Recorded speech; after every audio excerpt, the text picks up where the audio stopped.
नमस्कार मित्रांनो, सुरुवातीला महत्त्वाची बातमी एकनाथ शिंदे यांच्या शिवसेनेच्या गोटातून मित्रांनो, अखेर आमदारांचे थेट राजीनामे. महाराष्ट्राच्या राजकारणामध्ये पहिल्यांदाच उडाली खळबळ. 4 ते 5 वर्षांच्या दीर्घ प्रतीक्षेनंतर उद्धव ठाकरेंना साजेसा निर्णय, तर एकनाथ शिंदेंच्या शिवसेनेतून अखेर मित्रांनो बंडाला पहिली सुरुवात.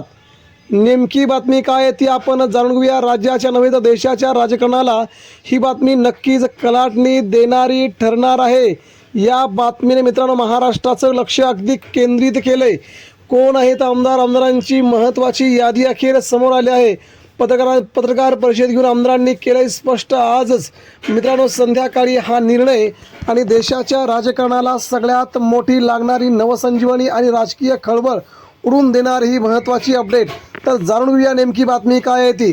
राज्याच्या देशाच्या राजकारणातून ही बातमी आलेली आहे मित्रांनो.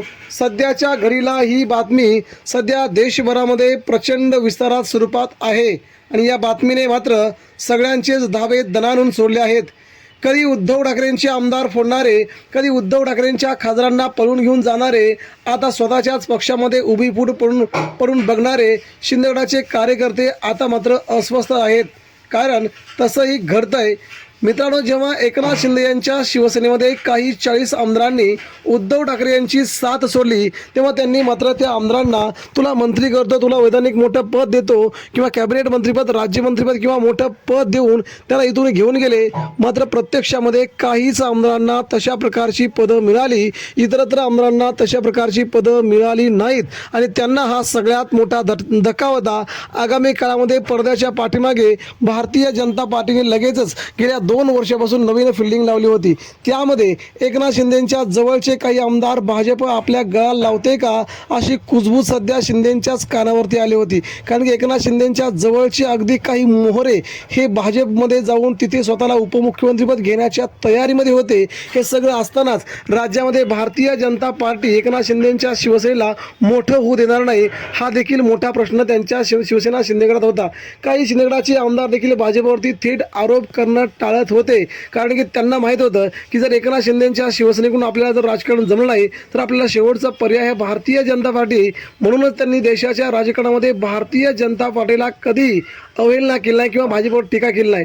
ही सगळ्यात मोठी बातमी होती. त्यानंतर मित्रांनो पुढची अपडेट म्हणजे सध्या आता कोणकोणते आमदार, कोणकोणते नेते हे आता एकनाथ शिंदे यांची साथ सोडून जात आहेत. पहिला आमदार नेमका येतोय, त्यांनी पत्रकार परिषद घेऊन पत्रकारांच्या समोर येऊन त्यांनी म्हटलंय की मी आता राजीनामा देतोय, मला इथे बस झालं, या पक्षामध्ये आता माझं राजकारण उरलं नाही, मला इथून निघावं लागेल असं म्हणत शिंदेगडाचे नेते आणि माजी मंत्री असणारे संभाजीनगरचे नेते अब्दुल सत्तार यांनी खळबळजनक वक्तव्य करून महाराष्ट्राच्या राजकारणामध्ये एकच खळबळ उडून दिली आहे.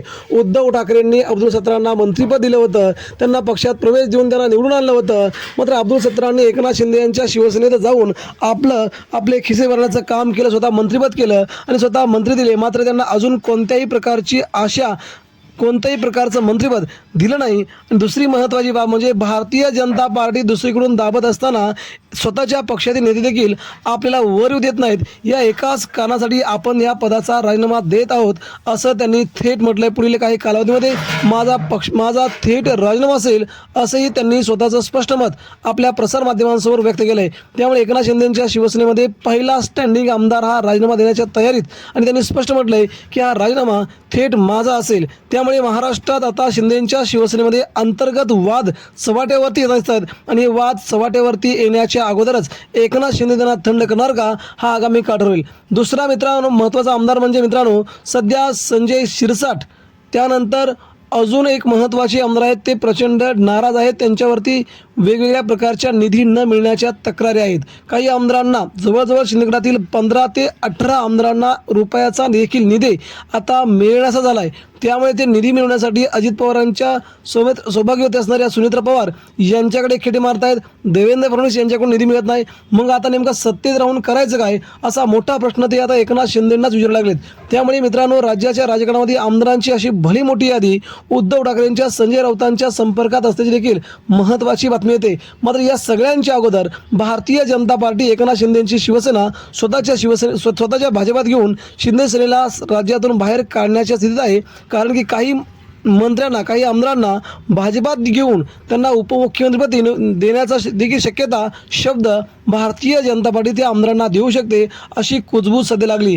त्यामुळे एकनाथ शिंदेंची शिवसेना आगामी काळामध्ये राहीलच की नाही की त्यांचा संपूर्ण पक्ष भाजपात विलीन होईल हा मोठा प्रश्न आला आहे। त्यामुळे मित्रांनो आपणास काय वाटतंय राज्याच्या राजकारणामध्ये उद्धव ठाकरे यांच्या शिवसेनेमध्ये आमदार प्रवेश करतील की एकनाथ शिंदेंची साथ सोडतील आगामी काळात